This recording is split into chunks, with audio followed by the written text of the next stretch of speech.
Breaking right now, the British royal family mired in one of its biggest crises in history. Sirens didn't wail, but behind palace walls, a silent alarm detonated. A confidential file surfaced, and within hours, the monarchy's future was hanging by a thread. A covert escape structure worth tens of millions was abruptly frozen, children's passports flagged, and Prince Harry made a decision that left aides visibly shaken and Meghan's camp scrambling in disbelief. Was this about custody, control, or a secret deal that went too far? One move changed everything. This wasn't a family dispute, it was a royal interception. The hidden exit strategy. Long before the courtroom doors opened in Santa Barbara, a far more calculated plan had already been drafted, quietly, carefully, and in extraordinary detail. Dated January 18, 2026, a 42-page internal document known as Project Mirror outlined what investigators would later describe as a full-spectrum relocation strategy. This was not a vague idea about starting fresh. It was a structured multi-year blueprint connected to a reported $37 million media development package tied to a subsidiary linked to the Qatari Sovereign Fund. At the center of the proposal was a permanent move to Doha. The document mapped out everything: housing arrangements, security protocols, education placement, even long-term branding architecture built around the royal status of the children. A bespoke international school in Doha had already prepared draft enrollment paperwork. Metadata later revealed repeated access to those forms under Meghan Markle's administrative login. The plan also explored a dual citizenship sponsorship clause, an honorary pathway that could anchor the children legally within Qatari jurisdiction. That clause changed everything, because once jurisdiction shifts, so does leverage. Financial channels supporting the move appeared equally deliberate. Records pointed toward a network of offshore entities, including Echo Clover Limited, registered through structures in the Cayman Islands and the British Virgin Islands. Between late 2025 and early 2026, private aviation logs showed multiple round-trip flights between Van Nuys Airport in California and Doha. The bookings were reportedly made through intermediary corporate shells rather than personal accounts. Individually, each detail could be explained away. Together, they formed something far more strategic. What made Project Mirror explosive was not ambition, it was timing. On February 11, 2026, Prince Harry and Meghan had agreed to a structured custody framework under California law. That agreement operated within the boundaries of the Windsor, California Reciprocal Accord of 2024, a treaty designed to protect the custodial stability of minor royal heirs across jurisdictions. Relocation without mutual written consent was explicitly restricted. Project Mirror appeared to create an alternative pathway. Legal analysts reviewing the framework later noted that a move under sovereign sponsorship in Qatar could have complicated enforcement mechanisms under the Hague Convention on the civil aspects of international child abduction. Even if no violation had yet occurred, intent carries weight in family court, especially when cross-border custody is involved. In simple terms, the blueprint suggested a future where the children's lives would unfold beyond the automatic reach of both US and UK oversight. The financial scale of the package, reported at $37 million over multiple years, was structured as a media partnership rather than a direct custodial arrangement. But embedded within that partnership was exclusive access to the lives of two royal minors. Education, appearances, development rights, mapped out over phases. This was not just relocation, it was reinvention. Inside the palace, the discovery triggered a shift from silence to strategy. For months, tensions had simmered beneath public statements and mediated agreements. But this was different. This was documentation, aviation records, enrollment drafts, offshore transfers, a relocation manual dated and structured. It suggested preparation, not impulse. And while the world debated narratives of independence and institutional control, one reality became unavoidable. If Project Mirror succeeded, the children's jurisdictional anchor would fundamentally change. What the architects of the blueprint may not have anticipated was that financial oversight mechanisms tied to royal-linked assets were already under quiet review. Because as the servers were examined and the travel logs surfaced, another process had already begun behind closed doors in London. And Meghan hadn't calculated one critical variable: Prince William was already watching. But what if the real battle wasn't in New York, but inside London, where William was already calculating his silent move? Stay with us. The silent freeze from London. As the implications of Project Mirror began to surface, the reaction inside London was not explosive or emotional. It was procedural. Within days of the January 18, 2026 documentation coming to light, Prince William convened a closed session with the Royal Household Financial Office. There were no public statements and no visible signs of panic. What followed was far more controlled. The first step was containment. All Windsor-linked assets that were co-managed with Prince Harry, including trademarks, licensing streams, and deferred royalty agreements, were placed under independent escrow review. The objective was simple. Nothing tied to the royal institution would be liquidated, transferred, or leveraged without scrutiny. At the same time, a $7,800,000 savings portfolio previously accessible through joint structures was frozen by court order. The 33-acre Hartwell estate in Gloucestershire was flagged for asset review. These were not symbolic gestures, they were financial breaks. The timing mattered. Project Mirror depended on movement. Relocation requires liquidity, predictable cash flow, and control over branding rights. By initiating escrow protections and asset freezes in mid-February 2026, William effectively slowed the machinery that would have supported a permanent shift to Doha. But the financial review did not stop at asset containment. Forensic filings submitted to the California Superior Court revealed $2,300,000 in personal expenditures between 2022 and 2025 on joint credit lines. The itemized records included $480,000 in high-end fashion purchases from Hermes, Dior, and Elie Saab. There was $670,000 allocated to private aviation, including solo flights to Abu Dhabi and Nice. Another $310,000 was directed toward image consulting and media training services. These numbers were not presented as scandal. They were presented as a pattern. Harry's legal team, led by Miles Armitage, cross-referenced American Express and HSBC statements with Archewell corporate logs. The allegation was that certain personal expenses had been categorized under foundation-related descriptions. Around the same time, redacted documentation from the United States Treasury Financial Crimes Enforcement Network referenced two Cayman Islands accounts linked to Echo Clover Limited, an entity structured through the British Virgin Islands. Between August and December 2025, approximately $890,000 in transfers were reportedly received from Dubai-based event organizers. When the palace activated the 2023 Crown Transparency Statute and forwarded documentation to the United Kingdom's Serious Fraud Office, the financial dimension of the custody dispute expanded into something more systemic. Meanwhile, internal morale at Archewell faltered. Senior staff members, including the Director of Brand Partnerships and the Deputy Legal Counsel, resigned within 24 hours of the disclosures. Industry partners such as Spotify and Penguin Random House were reported to be reassessing 2026 projects amid concerns about reputational exposure. In London, the strategy remained consistent: remove uncertainty, stabilize institutional assets, ensure that no financial channel connected to the monarchy could be redirected toward an overseas restructuring of custodial control.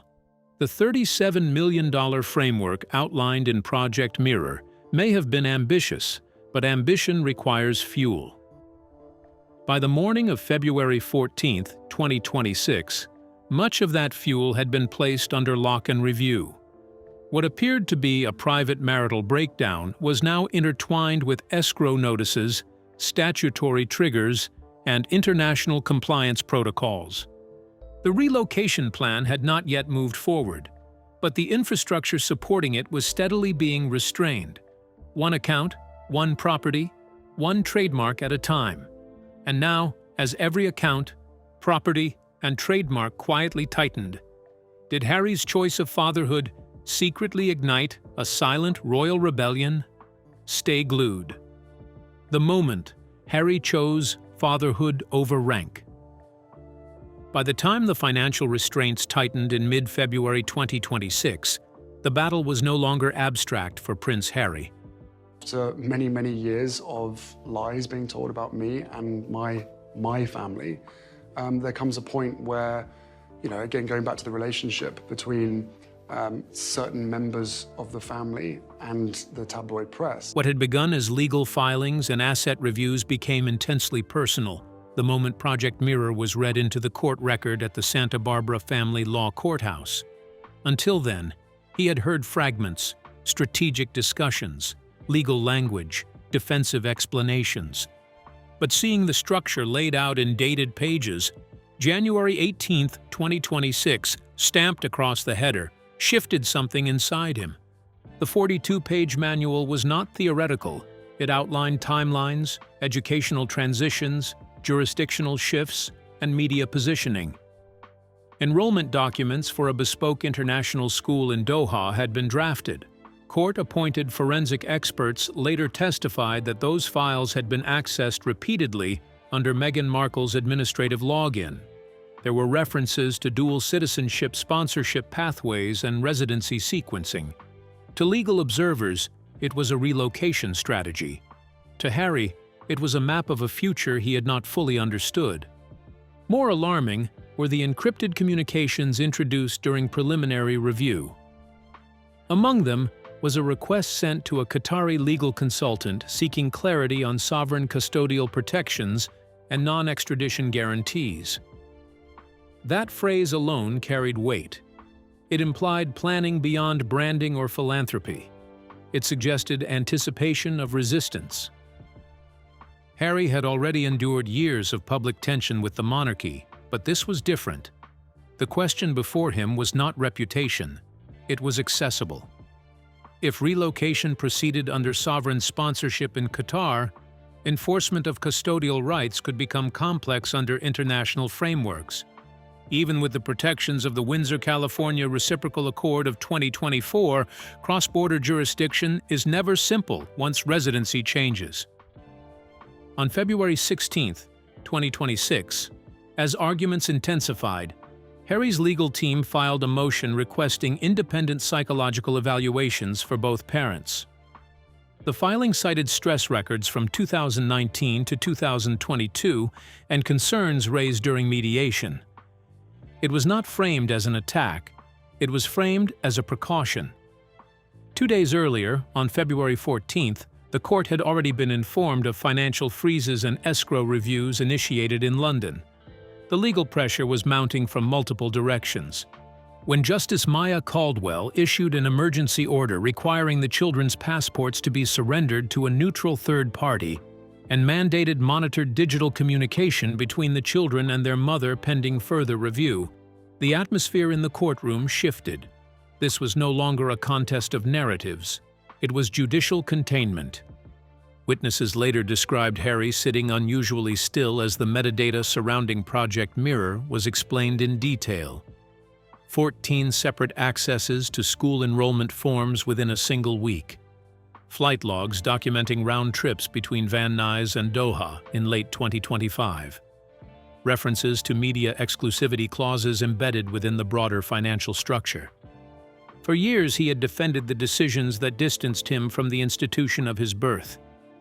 He had argued for independence, for autonomy, for a life outside inherited expectation. Yet in that courtroom, faced with the possibility of losing day-to-day proximity to his children under a jurisdictional shift, the calculation changed. That evening, as discussions continued behind closed doors, Harry drafted a personal statement. It would not be signed as Duke of Sussex. It would not carry the styling of Prince. Instead, he chose his birth name, Henry Charles Albert David. The choice was quiet but deliberate.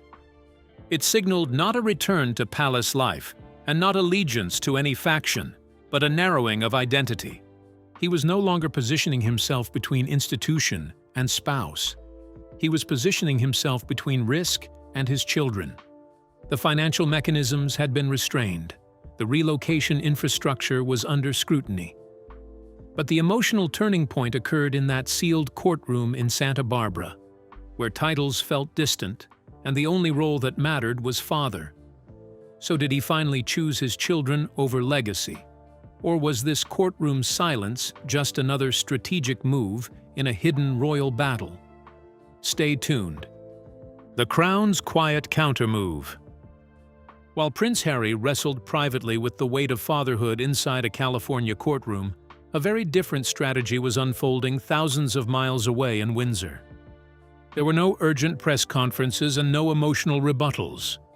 Instead, the response from the British royal household was measured, deliberate, and unmistakably structured.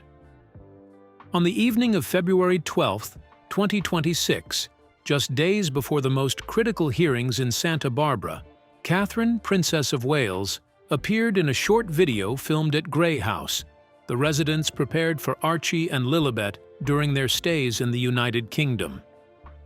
The setting was simple. Behind her hung children's artwork in bright, uneven colors. There were no formal regalia and no dramatic statements. She spoke for exactly 90 seconds. Her message was calm and direct. She emphasized that any role she was called to carry would be handled with grace and clarity. She did not reference legal filings. She did not mention Project Mirror. She spoke about stability and innocence. Within 8 hours, the video had been viewed 11.4 million times. In Australia, Canada, and New Zealand, public sentiment shifted sharply.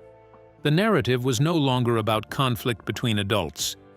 It became about protection of children.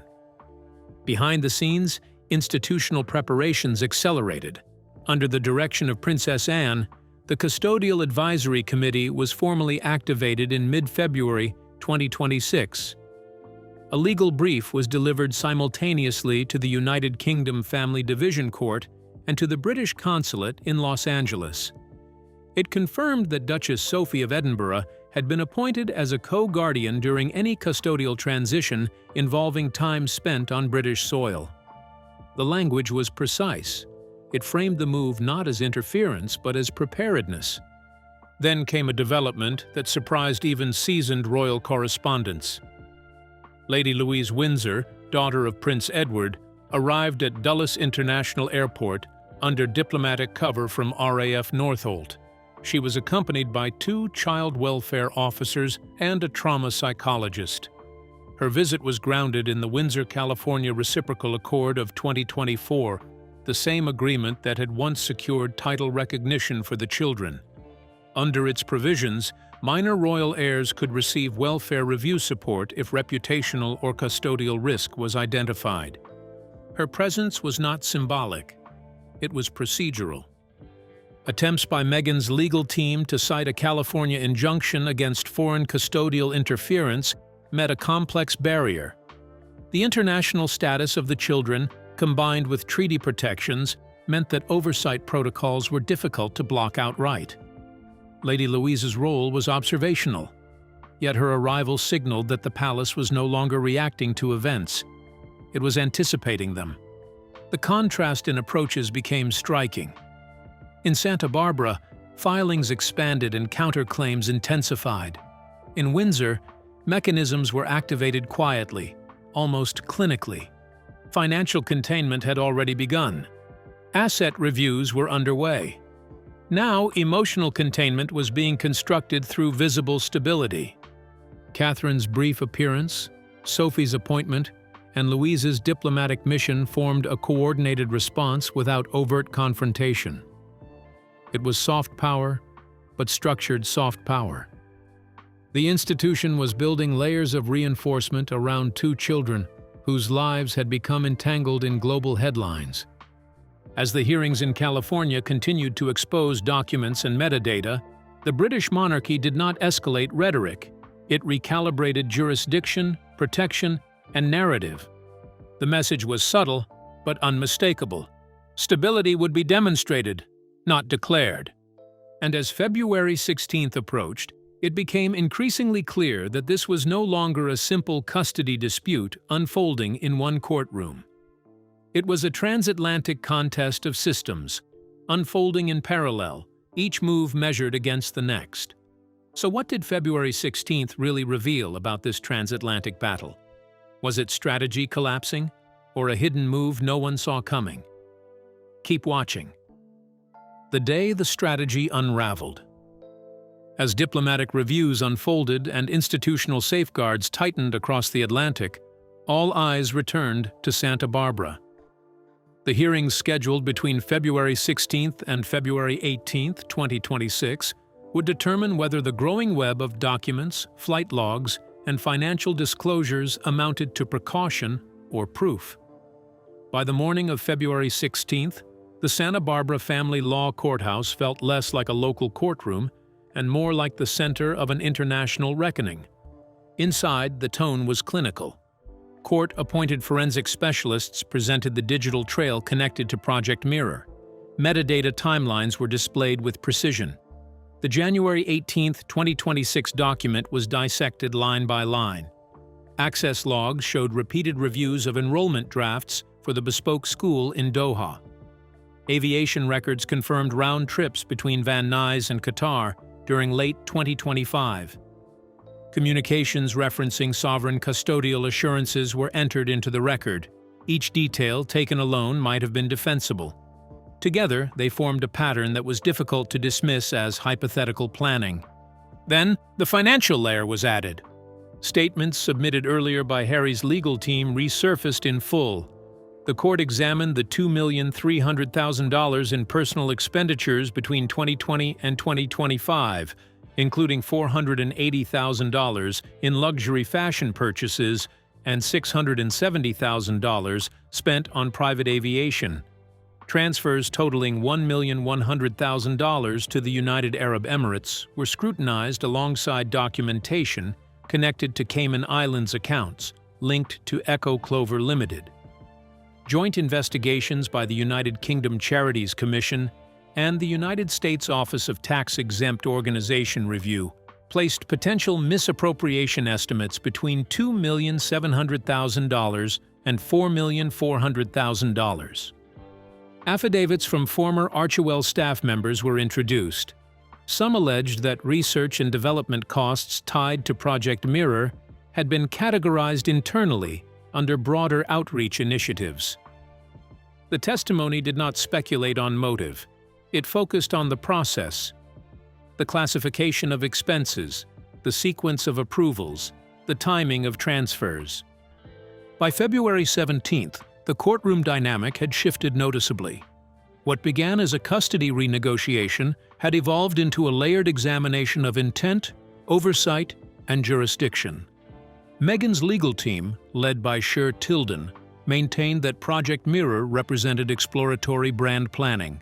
They argued that interest in the Middle East aligned with global expansion, not custodial evasion. But the combination of relocation detail, financial routing, and timing relative to the February 11th agreement complicated that defense. Justice Maya Caldwell listened without visible reaction. On February 18th, she delivered her ruling. The February 11th custodial framework would remain in force as the permanent structure governing the children's lives. Any relocation attempt without mutual written consent would require a $5 million bond. Meghan Markle was ordered to reimburse $1,300,000 to the frozen joint estate within 90 days for misallocated foundation funds. The Archewell Foundation itself was directed toward dissolution, with remaining assets frozen pending distribution under charitable trust law. Perhaps most consequential was the restriction placed on commercial use of institutional identifiers. For a period of 10 years, no new entity, trademark, or media product could incorporate the terms Arch, Windsor, Sussex, or Lily in a commercial context linked to the dispute. control of the children's primary social media presence was transferred to the Royal Child Welfare Trust. Then came the sentence that reverberated far beyond the courthouse. Justice Caldwell stated clearly that motherhood could not be invoked as both shield and weapon. The courtroom was silent. When proceedings adjourned, observers described an atmosphere of exhaustion rather than celebration. The relocation framework had been halted. The financial infrastructure surrounding it had been dismantled. What began as a strategic blueprint tied to a $37 million package had ended under judicial order in courtroom 4B. Outside, cameras waited. Inside, the legal architecture of the dispute had been fundamentally rewritten. Now could the collapse of a $37 million plan hide a deeper betrayal? Who truly rewrote the rules inside courtroom 4B? The choice that redefined everything. When the courthouse doors closed on February 18, 2026, the legal battle had reached its formal end. But for Prince Harry, the real reckoning was only beginning. The ruling delivered by Justice Maya Caldwell had halted relocation plans, dismantled financial structures, and imposed strict custodial boundaries. Yet the most profound shift happened after the cameras pulled back, when the noise of litigation faded and the weight of consequence settled in. For years, Harry had lived suspended between identities. He was a son of the crown and a man who had walked away from it. He was a public figure shaped by history and a private father trying to build something safer for his children. Inside courtroom 4B, as evidence was reviewed and decisions were sealed, those identities finally collided. The relocation framework tied to Project Mirror was no longer theoretical. It had stopped. The financial engine behind it had been restrained through escrow reviews and judicial orders. The children's passports were secured, and their digital exposure transferred under institutional oversight. The fight was no longer about strategy. It was about what remained. That evening, Harry released a short, handwritten statement through the royal family's official website. It was not delivered at a press conference, and it carried no ceremonial language. What drew immediate attention was the signature. It did not read Duke of Sussex. It did not read Prince. It read Henry Charles Albert David. To palace historians and legal observers alike, the choice was unmistakable. This was not a temporary distancing or a symbolic gesture crafted for public sympathy. By using his birth name, Harry was separating himself from rank, styling, and inherited authority. He was choosing legal clarity over legacy and personal responsibility over position. The timing mattered. The statement came just hours after the ruling that confirmed the February 11th custodial agreement as permanent. It followed the court's restrictions on commercial use of royal identifiers and the transfer of social media control to the Royal Child Welfare Trust. The message aligned with the direction of the judgment. Titles could no longer serve as leverage. Fatherhood now stood alone. Inside the royal household, the response was restrained. There were no announcements about reinstatement or reconciliation. The monarchy did not frame Harry's decision as a return or a rebellion. It was treated as final. The Sandringham Declaration on Sovereign Minor Protections, prepared in the wake of the hearings, ensured that the children's status would be protected regardless of where Harry positioned himself within the institution. Observers noted the contrast between brothers. While Prince Harry narrowed his identity to one role, Prince William had spent the previous weeks reinforcing structures that outlast individuals. William's approach had been procedural, not emotional. Asset containment, treaty enforcement, custodial preparation. The system moved forward whether individuals embraced it or not. For Harry, stepping away from titles was not an act of defiance against the crown. It was an act of retreat from conflict. By signing as Henry Charles Albert David, he removed himself from the machinery that had defined his adult life. What remained was a father bound by court orders, legal frameworks, and the daily reality of showing up. There was no applause when the statement went live. There was no visible relief, only a quiet acknowledgement that something irreversible had occurred. The battle over jurisdiction and finance had been resolved in court. The battle over identity had been resolved on paper. And as the evening settled over both Santa Barbara and Windsor, it became clear that one chapter had closed, not with ceremony, but with a name written carefully at the bottom of a page. But could the carefully penned name at the bottom signal a silent surrender, or is this the start of a far deadlier reckoning? After the battle, the Sussex reckoning. By the evening following Harry's formal renunciation of his royal titles, the reverberations across the monarchy were immediate and unmistakable. The Royal Gazette released a series of rapid updates detailing the sweeping administrative changes now in motion. Key trustee positions once held by the Sussexes were promptly vacated, leaving Archewell's governance in disarray. The Grey House Protection Act, designed to safeguard the family's youngest members, was formally ratified, ensuring that the children's welfare would remain insulated from any lingering external pressures. Within days, Archewell itself collapsed. Staff members, once loyal and bustling with ambition, began cooperating fully with authorities, providing crucial documentation and testimonies that confirmed the earlier findings of financial mismanagement and operational instability. Media outlets shifted their tone almost overnight. An editorial in the Washington Post highlighted the stark contrast between the earlier public fascination with Meghan and Harry and the current scrutiny over their choices and obligations. The narrative was no longer one of glamour or rebellion. It had become a meticulous chronicle of accountability. Public sentiment mirrored these developments.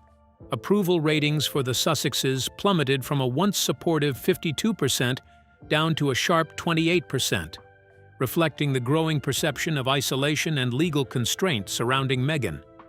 She now faced a life circumscribed by court orders and restricted freedoms, confined more by jurisdiction than by choice. Harry, on the other hand, had relinquished his titles, yet found a fragile stability in his retreat. Stripped of official rank, he gained clarity of purpose, his attention fully on fatherhood and protecting the children. The youngest members of the family were now shielded under the Sovereign Minor Protocol, a protective framework that would safeguard them from becoming tools in any future media or legal battles.